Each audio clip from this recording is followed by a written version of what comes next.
Welcome to Formed, where each week we navigate a relevant topic or question through honest conversations.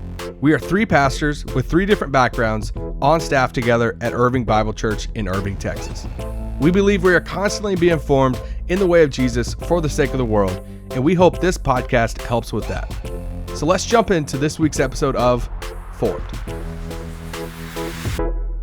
Welcome back to another week of Formed. It's been a while. Oh my gosh. Welcome back. We feel rusty.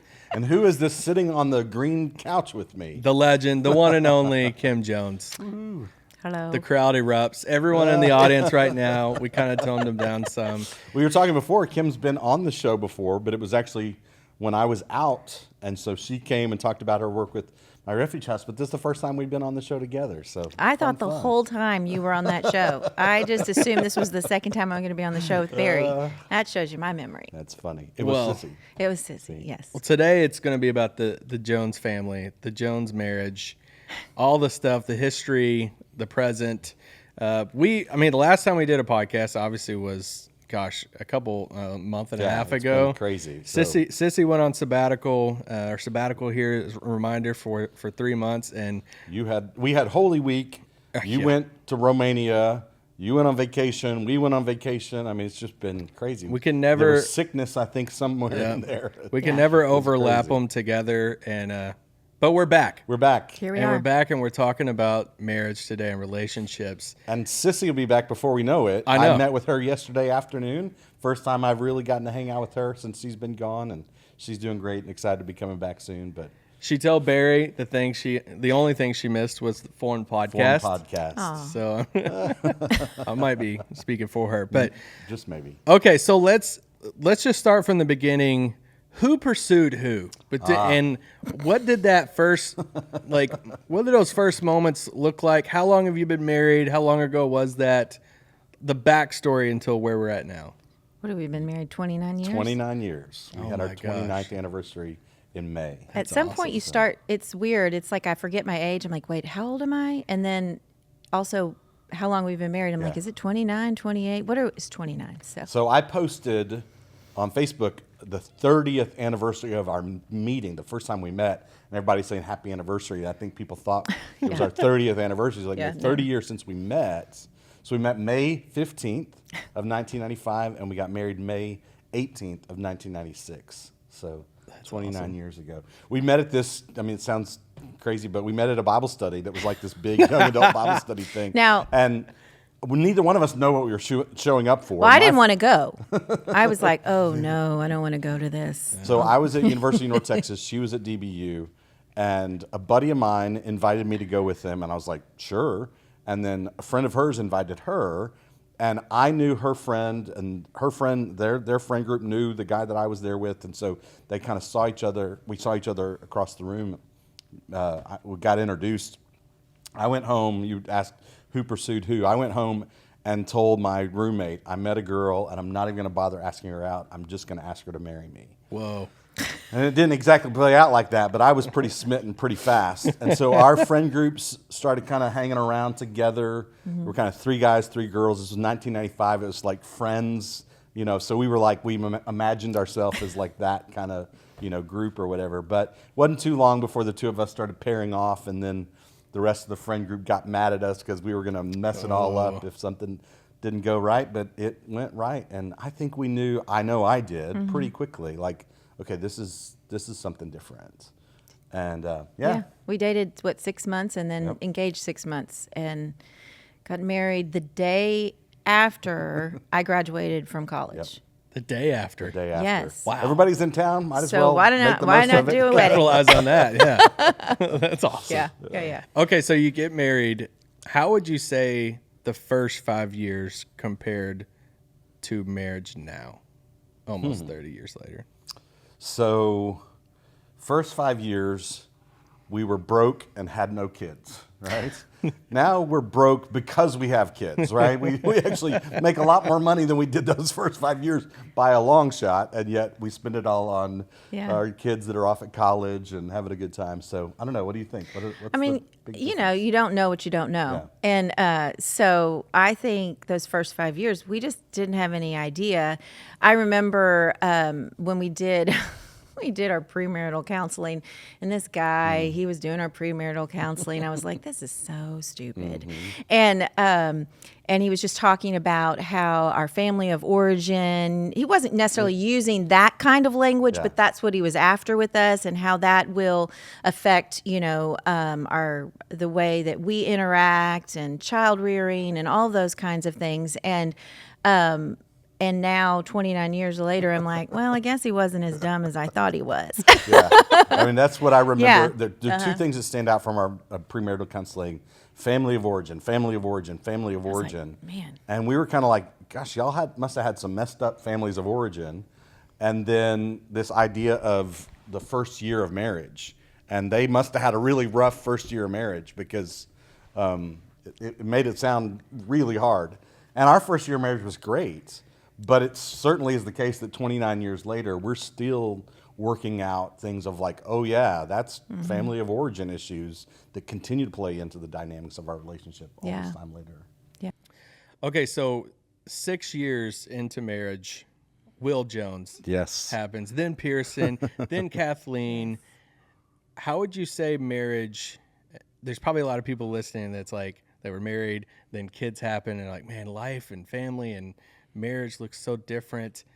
How would you say, what was the biggest change in marriage from pre-kids till now? Well, I think, so Barry had been in seminary, so I was the full-time person, right? So I was teaching school and had Will, and then stayed home, and we were still doing, pursuing education. And I do remember, I basically spent a decade in graduate school. So we were just 1 year I worked in the middle school. of that, but all school. it was crazy. But I do remember after having Will, he was leaving because you were working, I guess, at spiritual formation at DTS, and you were about to leave. He'd been home for a week or two or whatever after I had Will. And I thought, oh my gosh, you get to leave this house. I am never allowed to leave. It was that feeling for me, at least in that space of moving from being full time, and now I'm a stay-at-home mom with this kid, and so I think for us, we had a very different kind of experience than a lot of people, because we were perpetually in school, and so that was I don't know. Yeah, I mean, I think that, we're both like very fly by the seat of our pants kind of people. Like, we make it up as we go along. We're not always great. Yeah. And so I'm going on vacation. It drives our kids 48 hours. It drives our kids crazy. And so before we had kids, we could just be spontaneous and just, we could really make it up as we went along.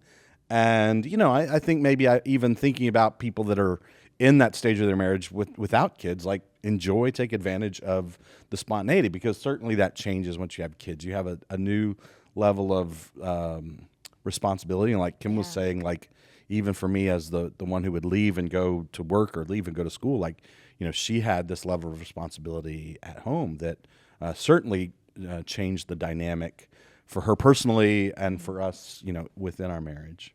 How would you, I'm going to throw a random question at you here. When you first met and you're talking through, you're making these decisions on future and school and transition from a full-time job, there's a lot of sacrifices in there. What were those conversations like of you might be sacrificing to go to school or a job to stay at home? Well, I think for me at least, I had maybe a different understanding than a lot of maybe women at the same stage, in that my dad was a pastor, and he went to seminary when I was in kindergarten. So I saw that being lived out just in front of me. I feel like I've spent most of my life at the seminary, at some seminary, right? So it didn't seem strange to me at all. It just seemed like, oh, this is what people do. This is the normal thing, in that when he pursues ministry, these are the things that I will need to do, because I saw it growing up. So it wasn't necessarily out of the ordinary. It doesn't necessarily mean it was easy in a lot of ways, because when you're pursuing ministry or education, the other spouse, a lot of times kind of picks up the slack, or whatever it is, extra with kids or extra with work, or whatever. And so you have to go into it with the mindset that that we're doing it together. Yeah. I think Kim, through the years of our marriage, has always just been remarkable in the way in which she has honored and sacrificed for and celebrated my calling, God's calling on my life. And I hope that she would say the same is true, right, in return, right? Like, this is something that we have both really tried to honor in the others. Like, God has wired you, gifted you, and called you to make a difference in this world. And we want to both support each other in doing that. It's not just me, it's not just her, but it's the way we do that, mutually. I mean, even if you want to talk about biblical passages, like we always go back to and sort of wrestle with these words that get used of wives submit to your husbands. And that sounds so, off-putting in today's world. And yet that there's really something there that's not about, that means the husband has the final say in decision-making. Never in our 29 years of marriage has it been like, well, this is the way it's going to be, whether you like it or not. Like, that's not the way it plays out in our marriage. I've never sort of played that trump card, because the whole idea isn't who has the final say in decision-making. The whole idea is a kind of self-sacrificial love, a humble, self-giving love, willing to set aside yourself for the sake of the other. That's a lifestyle, not something that just happens in decision moments. And I would say for 29 years, Kim has embodied that in beautiful ways, in the ways in which she has loved and sacrificed for me and for our family. And again, I hope she would say the same that I've done for her, that's a way of life that we both seek to embody for each other, a willingness to set ourselves aside for the sake of the other, for the good of the other, for the good of our family unit.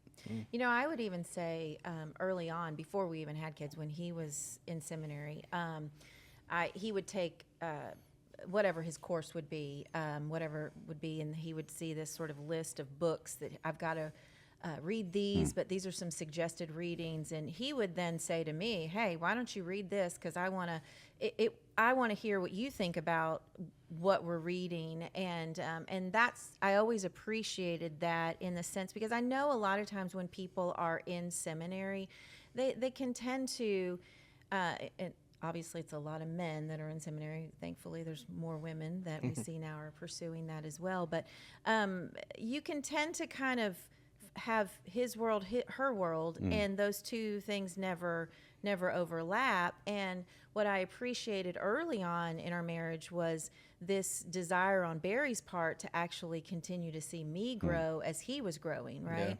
Yeah. And I think with that then empowered me to see, okay, God, how have you wired me? I think it caused me to ask myself some really good questions in, okay, what do you want me to do, God? How do you want me to use my gifting, whether it's with the kids, our kids, or other people? And I think that's even then where I find myself now with My Refuge House. I think it actually came out of us as a partnership, and asking questions, and intuitively it begins to unfold in these kind of ways, I think, even in my own life. Yeah, I think, for me, it's like a really big deal as we were raising kids that our kids really saw their mom utilizing her spiritual giftedness. And that particularly has played out in the work that she's done in the realm of human trafficking, and now for well over a decade with My Refuge House. And for my sons to see their mom as somebody who God has gifted and called, and that she is using those gifts and pursuing that calling, and for them to grow up seeing a model of woman who's deeply engaged with a life of ministry and utilizing her spiritual gifts, and then for our daughter to grow up and to see the example of a woman who is gifted and called by God and is operating in that giftedness. We felt like that's a really important part of our kids' spiritual formation, is seeing that play out in both mom and dad. Yeah, I agree. Yeah, Kim, you said that Barry would give you books to read, so you've read a lot of Dallas Willard. No, but Dallas Willard actually really became a big deal for me later. Oh, so yeah.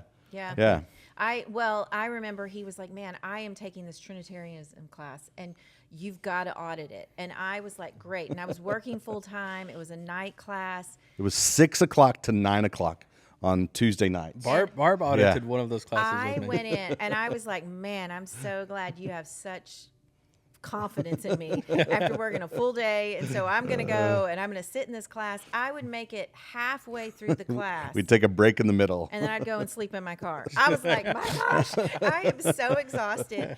And it was just because it was Dr. Spencer at that time. Right. Yeah. And my brain was like exploding.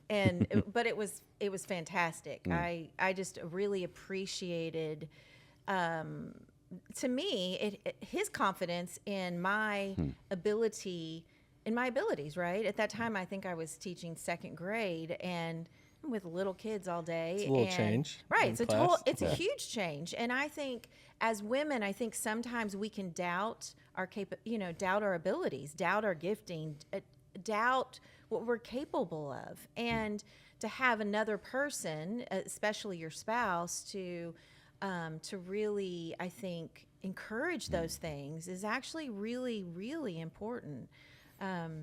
Yeah, if there's any kind of a principle underneath all that, maybe it's just the recognition of how important it is that it's not that she has her world and he has his world, but that we're figuring out ways that our worlds do overlap, that we're involved in each other's things. And, 29 years in, I do have, a lot of my own world and she's got a lot of her own world. And yet we're always coming back and sharing with each other what's going on in those respective worlds so that we don't wind up kind of living these kind of siloed existences.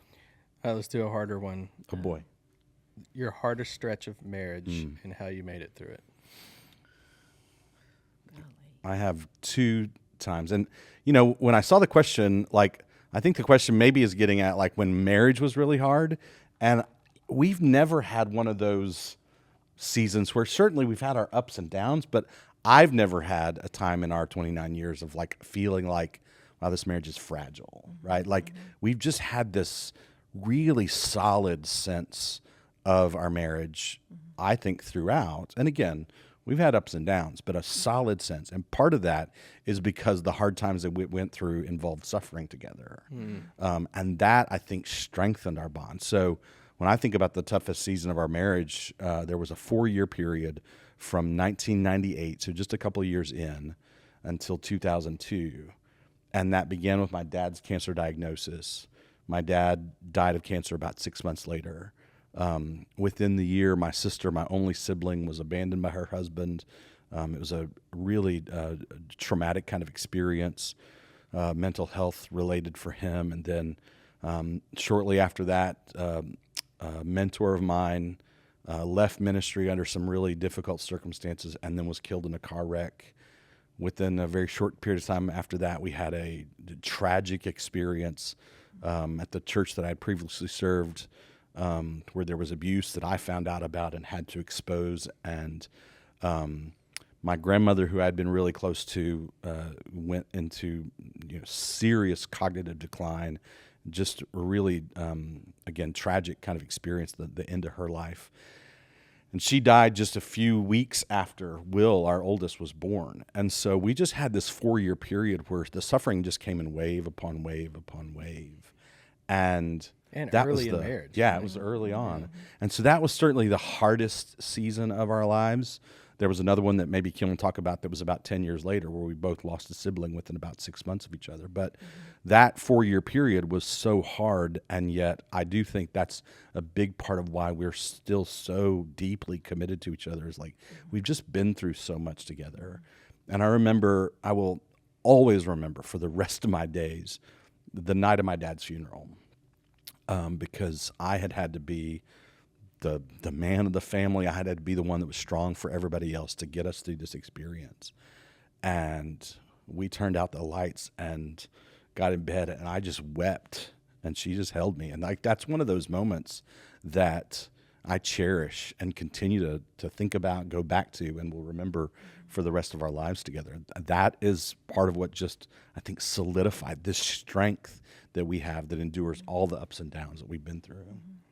Yeah, I would agree. I I think then what you even referenced in terms of like the 10 years later, when I guess, and my dad passed away about a year before that space, and then my brother, and then your sister died, and then on the end of that, Kathleen was born. Yeah.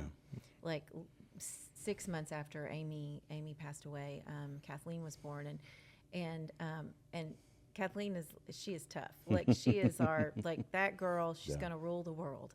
And in that time, I just remember feeling like, man, this baby's going to be really, I was also reading The Gospel of Ruth by Carolyn Custis James, and it really spoke to me in terms of that relationship, even with Ruth and Naomi. And at that time, we ended up living with Barry's mom, Granzy. We all moved in together. And that just really, I think, for us as a family unit, it was, I go back to, again, that family of origin thing, right? My family, by no stretch of the imagination, was perfect or anything like that. But the one thing that I will say that, especially from my mother, that I learned was this loyalty. This, like, I will be loyal to you no matter what. Ups, downs, and for me, there's no question to it, right? There's no, and I think that in these hard times, I think then in that, whether it's in the back of your mind or it's there was a relationship that was sort of present in those kinds of ways. I think loyalty is at the heart of our marriage, right? In the sense of like, this is my life partner. This is the person that I will be with until death. And so I think it's a combination of things throughout marriage that, and marriage is not easy, especially then when you start adding children into the mix. And man, that's a whole other ballgame, right? They are their own little humans, right? Now ours are young adults, but they come, and that exposes other things of family of origin. That exposes a whole other, that's another game right there, you know? And so it's, you have these ups and downs. You have disagreements. I mean, especially like in parenting, Barry and I aren't always in agreement about a lot of things when it comes to the way we do things. But what we do choose to do, Barry is so funny. He's like, "That's the hill you're going to die on." I'm like, "Shoot." I'm like, "Dang." And because I'm like, "No, that's my hill." He's like, "Really? Is that going to be your hill?" And but it's really, I will say, in those kinds of things, the thing that I love about him is that I might have conflict with him, but I know who he is. I know his character, and there's things that I'm like, you know what? I'm really ticked right now. I'm going to have to back away from this. But I also know who he is, and I know that, you know what, probably, I don't want to say at this moment, but he's probably right, but whatever. Anyway, but I think the same thing, vice versa. I think it's even going back to that idea of I know who he is, right? Even in those moments of great conflict, when we're just like, there is this reminder of his character, right? And there's also safety in that. There's also safety in that space of, I can be really angry with you in this moment, but I know that this is not You're not going anywhere. This is a safe space. So I don't know. Does that answer your question? Yeah, no, that's good. Okay. That's good. 29 years in, kids, super busy schedule. How do you keep the spark alive? Yeah, I saw the question and I thought, is there a different way to frame the metaphor? I don't, right? But people use that. Well, phrase, yeah, like, sure. And maybe it's a cop out for somebody who's not great at being romantic, right? Of like the spark. And yet my mind immediately went to like what we have together is different than just a spark, because a spark feels like momentary and a little bit fragile or vulnerable. And like we have something that is much like deeper and lasting. This just solid sense of commitment to each other. But that's not to say we don't still have to nurture that sense of connection. And that's where I think for us, like there's times that we're much better in that regard of actually nurturing a sense of connectedness, and other times where we're missing each other because in our busyness, we just are like ships passing in the night. So, I think that the very basis of intimacy involves attention, vulnerability, and shared experience. And when we're doing good and when we're not doing as well is directly connected to one or all of those three things. Attention. So are we actually carving out time to give attention to each other? And, we'll laugh about like going to dinner, and if the TV screen is on behind one another's head, like your attention is drawn away. And so like to actually really connect, we have to really pay attention to each other. So are we carving out space and time just to create that? We're so easily distracted by our screens and devices. And so are we giving attention to each other? Vulnerability, like are we actually really opening up about what's going on in our inner worlds? And I think we're both really good at that as long as we make space for it. And that becomes the big challenge, I think, for us, is like neither one of us is prone to sort of hold back our inner world from the other. It's really more, are we actually prioritizing the time and space to invite one another into our inner world? So attention, intimacy, and then just shared experience, that sense of like we're doing things together. And again, I would say when we're at our best, we're doing well on all three of those. When we're not as strong, it's one or more of those is kind of undernourished. Yeah. I would agree. I think one of the things that, it's funny, people will ask me, I don't think they fully understand or grasp what it's like to be in ministry. I don't, and I don't ever, and I'm never one to, let me correct your thinking. I don't want to ever Let me tell you what it's really like. Let me tell you what it's really like. Let me pull back the veil. Anyway, no, but what I think some people don't recognize is I think culture says this is what it's supposed to look like, and for us in so many ways, what for me, in terms of going back to that, even that intimacy in the sense of like, how am I holding you up? Like in ways that honor what you need in this moment, what's the space that you need to carve out for your own personal well-being. And I think vice versa. I think it's funny that the idea of honoring the individual then honors the couple, right? And so I think for me, it's very important that I make a point for Barry to feel, how can I explain this, where he has a space where he can just unwind and I don't have any expectations. Play his phone games. I'm okay. Watching Guy's grocery games. I was like, okay, I don't mind. So, yeah, I mean, I think one of the things that I was thinking about with regard to this topic, and even especially for those kind of early on in their marriage, is like become a student of your spouse. And I think that's one thing that we have done well with each other through the years. We talk a lot about Enneagram because that's just been a really helpful tool for understanding each other. And so part of that, Kim has done an incredible job of honoring what I need to recharge, which a lot of times is I need to go away into my cave and spend time in my cave. And that's where I then can recharge in order to show up, to be present for her, to be present for the kids.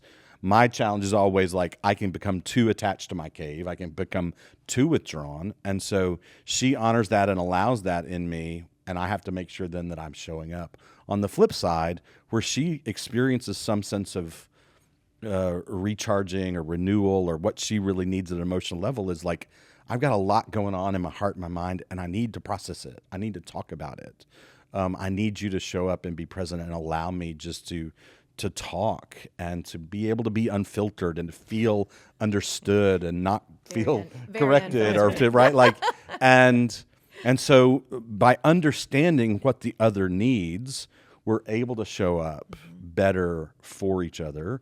And then when we do that, we feel that sense of that strengthen in our marriage of like, there's actually something that strengthens our marriage when Kim recognizes he just needs to withdraw a little bit. He needs some time on his own, and vice versa, that me recognizing, hey, I'm pretty depleted. I've spent a whole day in meetings, but you know what? Right now, what I need to do is I need to sit on the sofa and just let her talk for 20 minutes and just go and feel like she can be unfiltered and feel like she's really heard, seen, and understood. She's like, can we watch Elf again? Elf, yes. Your love for Elf has been brought up on the Oh my podcast gosh, before. I love Elf. It is a great I movie. always put it on. I love it so much. It's really my favorite. It It's is a about good to be movie. July. I think that's about the time that I Elf. start watching. Yeah, getting- I'll exactly. put it on when I get home now. Okay, let's have some fun with banter questions Okay. here. For the last part, I'm going to throw some rapid fire questions at you My guys. brain doesn't work that quickly. but And it's okay. I'm excited for these Oh, answers. boy. I think I can. All right. Most annoying thing about the other person. Oh boy. I'm so ready for this. The most annoying. So I have one. It's not so much that it's annoying; it's actually adorable. But her kids especially love to tease her about it and give her a hard time about it. She, because of her work with My Refuge House, has this deep love for the Filipino people, and she has a deep awareness of They're Filipino rude culture. kids. And so My kids are sometimes she kind of acts like those are my people, and so the kids love to tease her about the way she'll act like these are my people, as though she thinks she's Filipino. Maybe the other thing that they love to tease her about is the way that she says SpongeBob. SpongeBob. It just sort of goes up on the bob, and it's a Yeah, it's do you like she purposely she like, can't say it. No, Take it I up don't know why I say to it that that notch way. there? They're like, Mom, and I can't even hear that I say it differently than everyone else. I'm like, SpongeBob. Anyway, there I go. I don't know. I snore really bad. I was about to say. I knew that's what you were going to Listen, say. this brother has got a bad snoring habit. And it is so loud. So it's Yeah. like a weed eater, like a lawnmower. Rumbles like the like house. like a thunderstorm. Like Yeah. it's awful. It's awful. Yeah. Okay. It's rough. Keep It's that rough. in mind for It's any not easy to future- be married to me. Yeah. future trips. The most attractive thing about Mm. the other person. Well, she's gorgeous, which is obvious to all.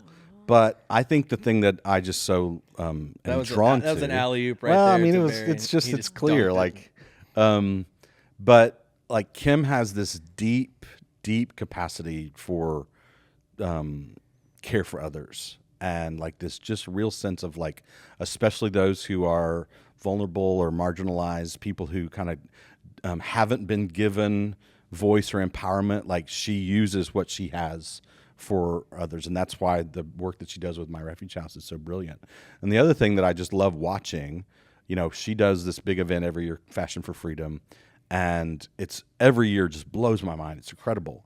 And the thing is that what makes that possible is that her superpower is getting other people to use their superpower for whatever she's passionate about. And so she has just this like team of volunteers that are all doing their own unique contribution because they're using their superpower for what Kim organizes them around, which is this really beautiful expression, not only of art and creativity, but that idea of empowering and giving voice to the voiceless and the vulnerable. He just set the bar high for an answer. So He's a good preacher. There you go. He's a good preacher. It's funny. I was having a conversation with another pastor's wife the other day, and we were talking about kids. Her kids were really young, and ours are getting older now. And it's interesting when you have young adults that they ask a lot of really hard questions. They're really trying to figure out who they are, what they believe, and their lives are unfolding, right? And I think sometimes young adults can become disappointed, maybe even with the church in a lot of ways, and those that represent Christ. And I said to her, the one thing that I am so thankful for my kids is that Barry is their dad. And the reason why is what they see on stage when their dad preaches is the same person that they see at home. And for me, that is such great integrity. That to me, especially his boys, and they know that dad is the same always, right? The same always. And I would say the other thing that I always appreciated, and again, going back to early on in our marriage, the fact that he thought that I was an equal partner intellectually. And for me personally, I think I always question that, my thoughts, are my thoughts solid? And for me, there were times early on that he would push me to think harder, and it would really make me mad. I was like, dude, I've already come to my decision. I don't want to think that way. But I really appreciated it because it really sharpened my thinking, and it also honored the fact that he thought that I was equal in that capability, right? That ability, that I was his equal in intellect, right? And so that to me meant a lot. So, All right, fill in the blank. For Barry, Kim can't live without. Coke Zero and her cell phone. Those came to mind Coke pretty Zero? But I'm just as bad with my cell phone, so it's not. There's no judgment in that. I was trying to think, what can Kim not live without? well, I don't even really know what I can't live without. That's the whole thing, 'cause I don't even know. I know the answer for me. What would you answer for Barry? His Kindle, like all of his books, His Kindle. all of his books, books, Audio books, and all the books, all the books. Like we have so many books. We have a lot of books. We have so many. I mean, stacks. What Stacks. what of does books. the library look like at home? Stacks? It's very organized here. Okay, in his office, I very put organized. I put something in his office this morning, and there's like his little step ladder, like up against it, to where he's like had to climb up to. He has this weird ability. Okay, let me just say this. This is very funny. Yeah. So when he was working on his PhD, we were living in Wheaton. We had all of our books there too, right? So he would be at the library studying, and he'd call me. I think didn't we? It was the house phone. Yeah. I just remember that now. Call me on the house phone. Throwback. That's a throwback. And he was like, "Hey, I'm looking for this book on the shelf, and I think it's like on the 4th shelf." 2 down, 4 over, and then I think on page 52 there's a bottom footnote, Oh my and I was gosh. like, "Are you kidding me? Like, you didn't even remember to put out the garbage." Yeah, but that's the you thing is that there's remembered there's the like footnote. everyday stuff that I totally forget that I'm completely the absent-minded professor about. Like So it's books. completely can't remember or don't think about or just clueless about. And then there's my you know ability to where go that- page 52, the third Like, footnote. that is weird that you can do that. It is kind of creepy. Yeah. Kinda strange. All right, this is last one, and you can't say that answer for it. What's something the other one is sneaky good at? I discovered at a family gathering a couple of years ago, Kim is a master cornhole player. That's right. Whoa. She just dominated everybody in the family I do like to at compete. cornhole. She's very competitive in general. That's true. Yeah, but that's why I have to but stay away from I was the like, where'd the games, 'cause- cornhole come from? And tug of war. Yeah, no, I mean, I like bowling and I like all those. I mean, I like all the things. Yeah. Cornhole. Okay. Cornhole, yeah. Cornhole. I gotta remember I mean, that one. I've got a, growing up, going to Chuck E. Cheese, you're practicing the toss on the, what is that? Do you know what I'm talking about? Skee What's ball? that? Skee ball. Skee ball. Yeah. Oh man, I could kill love some skee skee ball. I love skee ball. I don't know why. Don't like Chuck E. Cheese that much, but I do like skee ball. Sneaky good. Let me tell you boy. what this guy right here is good at. Uh-oh. He could clean a bathroom. I knew this was coming. What? Now, does he want to clean a bathroom or does he clean a bathroom? Does he very Those- often clean a bathroom? The answer would be, the capability and frequency don't can always clean line up. a toilet. I was like, that is a Wow. sparkly clean toilet. Now, I need you to put it in your calendar. When I get in cleaning mode, He's it's very like good at it. Oh yeah. intense clean mode, right? Like it's like all or we're not nothing. playing. We're going to get stuff clean. It's just that I can also live with a mess. See, that's when I got to go hide. When Barb gets in clean mode, and it's like, I was like, I'll be in the back office bedroom area. I was like, evacuate. Yeah, I need the whole junk. We are all, we're lovely people, Yeah, but we're lovely people. we got 29 years. 29 years. 29 years. 29 That's years. a long time. It is a Gotta long be time. putting money aside for 30th anniversary trip. Where are we going to go? Probably Santa Fe. Maybe. Well, I already told you where I want to go. Yeah, that's expensive. Well, I know. Italy. We'll see. We'll see. We'll come back after the 30th anniversary and do another Yeah. We'll get Barry it. and Kim I really episode. want to go to Paris. That's where I want to go.